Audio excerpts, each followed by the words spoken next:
Surveillance video captured a robbery here back on July 11th when a suspect mistakenly thought he was going to come through these doors and make some quick cash. 2.5 years in prison, and that was the recommendation. Got back into the car. She didn't realize that there was somebody in her back seat. He popped the trunk. Anthony Burfoot's going to have to brace himself, possibly going to jail sometime in the near future. More and more in the buses will have monitors like this one. The purpose is to let people know that they're being watched. Placed on administrative duty, which is normal anytime there's a shooting. We also spoke to the NAACP, threatened her. She screamed, and then he took off.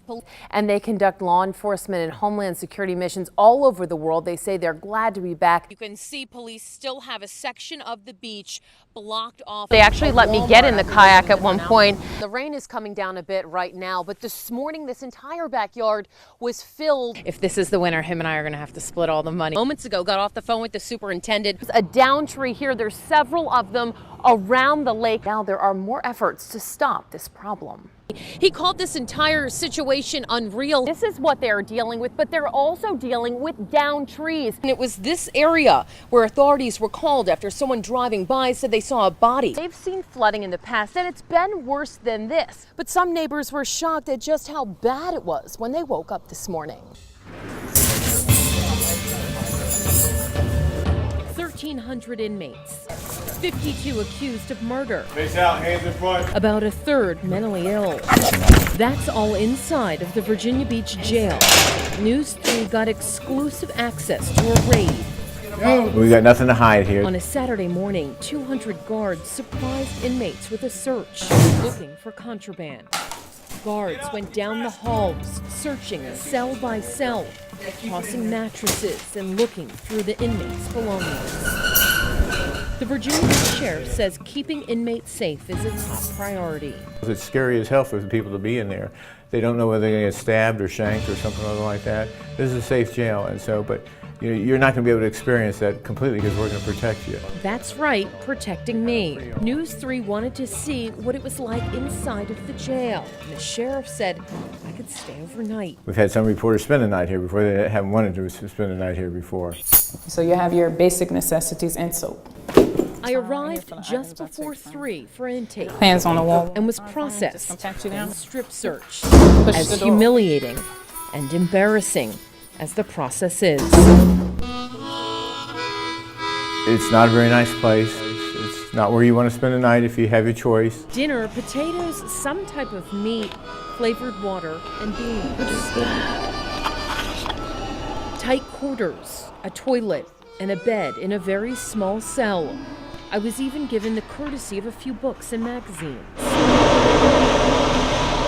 Sounds like someone going to the bathroom. I couldn't see them, but I could speak to the 2 women in the cell next to me, both in for drug violations.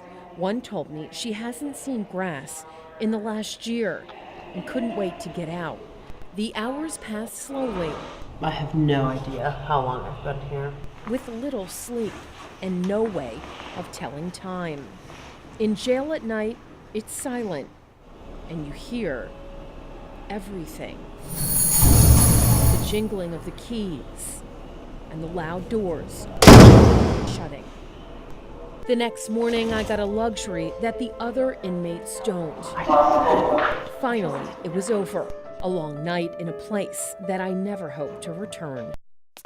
Walking alone, looking at your phone, and not being aware of your surroundings. Ways people can put themselves in danger.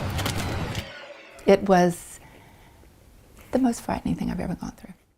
Ann Wiggins walked out of a Sam's Club in Virginia Beach in December of 2015 and was abducted by 2 strangers.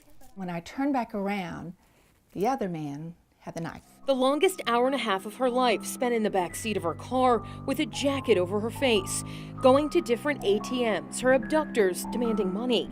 They eventually let her go unharmed physically, but mentally she suffered, especially with them on the run. I lived in fear in this house. This year alone, too many cases of women vanishing. Keira Johnson and her young daughter Chloe missing since April. Missing mom Rashonda Gerald gone since last January. Ashanti Billy missing until her body was found in Charlotte, North Carolina. Cases that have left families distraught, communities worried, and some women fearful. For Ann, the men who did this to her were eventually caught.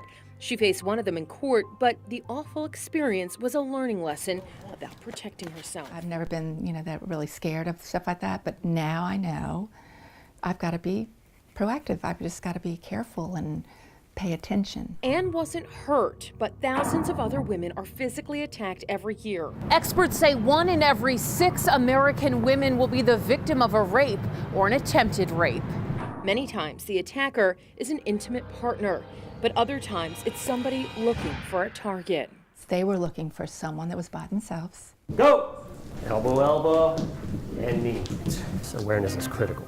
Places like Tidewater Community College offer self-defense classes for students. We were more likely to get sexually assaulted or kidnapped. So you just never know. You have to always kind of have your head on a swivel and be prepared. The most strongest muscle in your body is what muscle? Across town in Norfolk, UFC Gym periodically offers free self-defense classes for women. Any questions? Nelson LeBron teaches some of the basics. Muscle gouges, poking the eyes, palm strikes to the chin, scratching the face. It's better to have a tool and not need it than need it and not have it. Experts say you need to focus on your environment, stay in lit places, and don't be looking down at your phone. A lot of people have taken the roles of wolves in society, and they tend to prey on the weaker people in society. Now, Ann doesn't go shopping at night. She carries something that makes a lot of noise with her at all times and pays a lot more attention when she's walking to her car. And she's glad these suspects were eventually caught. I finally got a good night's sleep the day they were in jail. Although the memory of being attacked will never go away, she now shares her story of survival to educate other women in hopes of preventing them from being victimized. In Norfolk, I'm Margaret Kavanagh, News 3.